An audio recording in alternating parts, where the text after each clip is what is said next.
We're back with another feature for our 5 questions series, and today we're going to discuss Tre Holloman, NC State's transfer guard from Michigan State. Before we get into it, subscribe at Inside Pack Sports here on YouTube. Also, check out the website, www.insidepacksports.com. Jake, sometimes you just have to tell people what to do, right? So just go ahead and subscribe. You're here, pause it, do what you need to do, go check it out, subscribe so you can get all of our content we're producing here. But look, let's talk Tre Holloman. I want to start with this. Bart Torvik has up his advanced projections for NC State leading into the season, Jake. And he has Darian Williams projected to be NC State's leading scorer at 16.4 points per game. Number 2, Tre Holloman, 13.6 points per game for Tre. He has a 20% projected usage rate. We did Vin Allen Lubin in this feature already. We've already done Darian Williams as well. I think now is where it starts to get where we can have some real conversations about players, because moving forward, roles are going to be interesting, and I think it's still up in the air. For me, I wanted to start with the Bart Torvik numbers because I don't know if I can tell you I expect Tre Holloman to be NC State's second highest scorer. Wouldn't be where my money was either. I just think there's so many other options, and that's not a knock on Tre, because I'll back up for half a second here, because I do think there's a possibility of it happening. Like it makes sense. Like it wouldn't shock me at the end of the year if that was the case, and NC State was really good. But I think that there are other guys that probably have a better shot than him. All right, let's get into the questions. Number 1, as always, what was the initial role for Tre Holloman when NC State signed him? I believe the initial role for Tre Holloman was to come in and be their starting point guard, to control this team, to be a two-way player for NC State, to provide experience and stability to a program that frankly needed it, right? Like when you look at the roster, you had Paul McNeil at the time. I believe they might have had the 2 McNeil State guys. I don't have the exact breakdown on the order of additions. You had Matthew Abel, but you didn't have a lot of that proven experience that you want if you want to be a winning team. And when you can go out and add a guy like Tre Holloman, who, look, he spent 3 years playing in Michigan State for Tom Izzo. Tom Izzo, Jake, you know this. He is one of the most structured and fundamental coaches in college basketball, maybe the most. I mean, Michigan State is known for the amount of sets they run, how structured they are as an offense. But not only that, on the defensive end, you know they get after it. And if you're going to be a point guard and play for Tom Izzo, you have to have that dog mentality. You have to bring an edge to the game. And I think NC State really viewed Tre Holloman as an intangibles get, maybe more than anything else, a player who can up what they have in that locker room. Yeah, I mean, you can go back and look at the videos we did early and even late in the transfer portal cycle.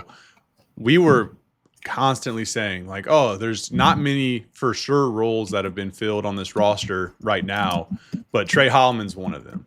And to your point, you look back at Michigan State and what that means. Like, one, he was part of a good team. Like, he had some NBA talent around him. Like, Jace Richardson was also at guard, which probably impacted what he was doing there, especially last year.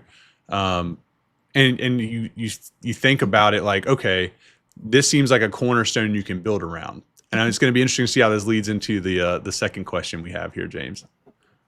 Yeah, number 2, what about now? And this is one for me where, Jake, I think – look, he's still going to be your point guard. He may be their starting point guard. I know you have Q Copeland really coming on. I'm interested to see what they try and figure out or work into place with Alyn Breed. I think Holloman is a player where I'm interested to see how, once we get going into the season, his role could potentially be impacted by not only his play, but the play of others. Because I think – we discussed on the Lubin feature some of these guards in terms of McNeil and Abel and Breed hitting, right? And where can you find minutes for them? Well, if you're looking at Darian Williams, for instance, as a playmaker for you, maybe you could play some of those guys at the 1. I still am a big fan of what Q Copeland brings on both ends of the floor, to where defensively, if you could play him as your 1, that's a big deal. And so I think Holloman is one of these guys who has been impacted by what State's added along the process. And not only that, I think how players are slotting in and fitting into roles currently, to where I expect him to probably open the season for NC State as their starter. but I think his role is going to continue as the year goes on to be dependent on how he plays moving forward. Yeah, and the matchups, right? Because I mean, there's going to be definitely throughout the course of the season, there are going to be times where it's going to make more sense to have Q Copeland out there with 4 other guys, just because of the defensive versatility and some of the stuff that guys are going to do on offense.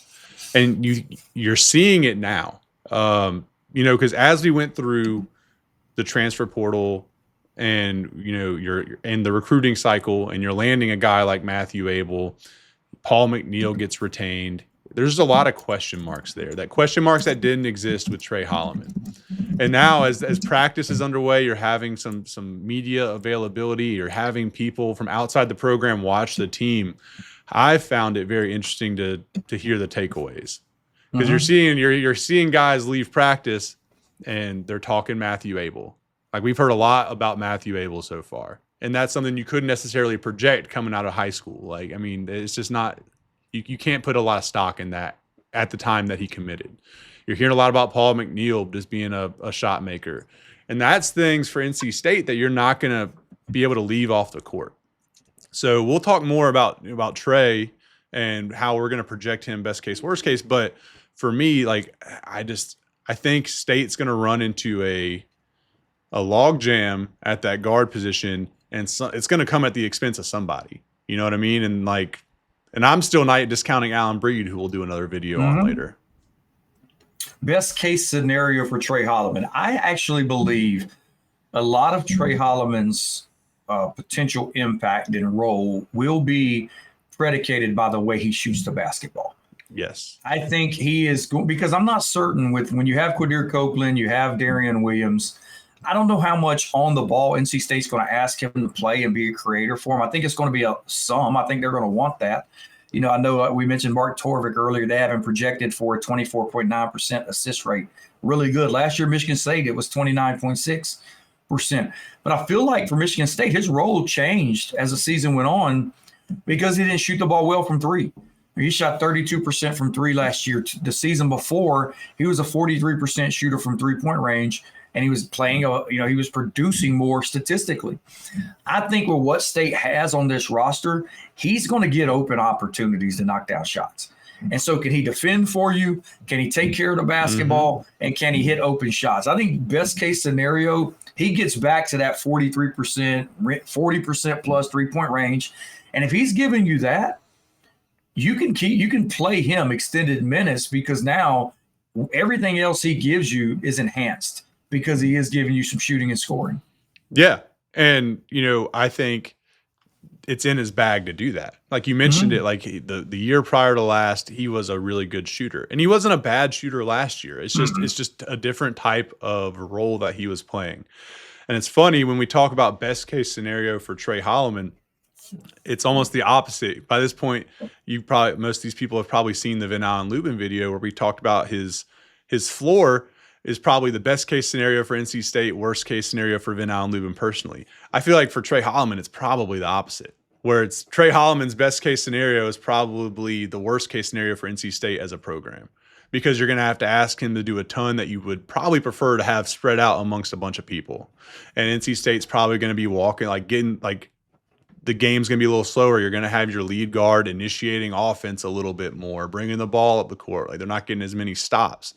But I think in Will Wade's system, what you're wanting to see is a lot of what Kevin Keats had talked about in his tenure, where we're getting stops, we're pushing the ball in transition. It doesn't really matter who's got the ball in their hands. I don't think they want to initiate a ton of half-court sets. So, again, like, I think for Tre Holloman to have some kind of monster usage is probably not what NC State's looking for. What is the worst case scenario for Tre Holloman? Well, I went back and looked. When he committed to NC State had already landed Alyn Breed and Q Copeland. At the time, I don't know if I necessarily viewed Q Copeland as a potential point guard. Right? Like, I think we were talking about him being a small ball 4 initially, early in the process. Well, all that's changed because of what NC State's added at the 4, added at the 3, added at the 2, and didn't bring in at the 1. That's the other thing, and maybe we should have brought this up as a potential positive for Holloman. there's not a lot of point guard options on this roster in terms of one guys. I mean, I think you could look at Q Copeland, who we're talking about. Obviously, Alyn Breed, I think, could play that position as well to get him on the court. But you don't have a lot of options. But I think the emergence of Copeland over the last 2 or 3 months is what would worry me in terms of a worst-case scenario for Holloman, because I think what would make NC State, Jake, truly unique is the ability to switch all 5 positions with Q Copeland being your one. Because now you are 6'5", 6'6", 6'6", 6'7", 6'8", or whatever across the board with literally anybody capable of guarding 1 through 4, 1 through 5 in a pinch for you. Yeah. And these teams that are truly switchable, that's the value you get from playing a big guard like Copeland, who he's been a great creator. We know he can give you that. We know he's going to give you an edge and intensity. He's going to bring a lot to the table that Holloman will as well from an intangible standpoint. When I look at this roster, that position there is maybe, well, I think we'd say 2. The 2 guard would be the most competitive from a starting standpoint. I think that 1 position is right there, though. I think both of these guys could potentially be starting for NC State this year. And it's a true battle. It is. And I think the what's going to be the saving grace from a starting point guard perspective is just the versatility Copeland coming off the bench brings you, and where he can slot in, where Holloman is just like kind of coming in for that one spot. So I think that, plus just the mentality of this, I mean, this guy played in the Big Ten for the past few years. Like, and he's played at Purdue, he's played at Michigan, like he's been a part of big games, NCAA tournament games. Like that's going to be valuable regardless of if he ends up best case, worst case, whatever. Just having what was the game last year where some team was trying to clown at Michigan State and be on their logo? I think it was Michigan. I think it was Michigan. And when that happens, like, guys step up and either defend kind of your honor a little bit. And like, that's Tre Holloman. Like, I think that's big to have as part of your roster. Yeah, and I don't want it to come off like we're super down on Tre. I'm not at all. I love what he is going to potentially provide for NC State this year. I just think he's one of those players that has been impacted by what you've added since he joined, and also the development of others and the potential roles of others. And that leads us into our final question. What is the final projection for Tre Holloman? What are our expectations? I think he's going to be NC State starting point guard. I think he's going to check a lot of boxes for them. I think he's going to be a really solid piece. Do I think he's going to be State's second leading scorer? No, I do not. But I think he's going to bring a ton to the table from an intangible standpoint. It's funny. We were talking about this when he signed. I mean, if you got a version, like a better version of Michael O'Connell, would that be a bad take on how we could see this playing out for Tre Holloman?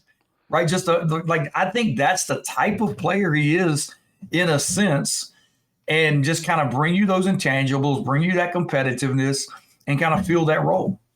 Yeah, no, I think people are like, I've learned this firsthand doing these videos, James, that you mentioned Mike O'Connell, and stuff gets polarizing quick, no matter how you mean it. And I genuinely think Tre Holloman's going to be a steadying force, which to me is incredibly valuable in this situation. Like, this is a team that's going to have 12 new faces, 13 new faces that are all like going to have to mesh, and you need a guy that can pull that together. Darion Williams, who we've already talked about, is a big part of that. Van Allen Lubin's a big part of that. But then right there with them too is Tre Holloman for me, because you need somebody that can just be a steady presence for you all year. And we'll talk about some more guys that can do that, but I think that he'll be a steady guy, probably average between 9 to 11 points a game, somewhere in there. Knocks down shots for you. Can be that force that we talked about. State doesn't want to initiate a lot of half-court offense, but if you're a good team playing other good teams, guess what? You got to do that sometimes. You know what I mean? And then having somebody that can do that is going to be good. So I think at the end of the year, we look back and have some real fond memories of Tre Holloman. And I want to add what I like most about him. It's the passion, the intensity, that side of it. You mentioned the incident with Michigan. We've talked about Lubin and Williams already. In watching them play, Jake, And again, shouldn't be taken as a knock on them. I don't view them having that type of fiery edge mentality, leadership role that you expect to get from a guy like Tre Holloman, which makes it, I think, even more critical that he can bring that to the table for you. Yeah, him and Copeland, which we'll talk about later. It's like certain guys lead by doing. And that's like Darion Williams to a T. Like that dude's going to go out there and do it, like whatever. If he ever says anything, you better believe that dude's going to just live it out on the court. But sometimes you need somebody that's going to be like, F no, like this isn't happening. And Quadir Copeland's kind of the same way. Like that dude, like you'd hate him if he didn't play for you, but when he does, you love him. And those are two guys that are going to be playing with and competing with each other. That should be, I'm sure practice has been fun to watch between those two if they end up on each other. So I hope you guys enjoyed this 5 questions feature on Tre Holloman. If you haven't done so yet, please subscribe here at YouTube at Inside Pack Sports. Also check out our website, www.insidepacksports.com, where we discuss all NC State content, all sports, recruiting, football, basketball, baseball, you name it. We got it over there. So make sure you go and check us out today.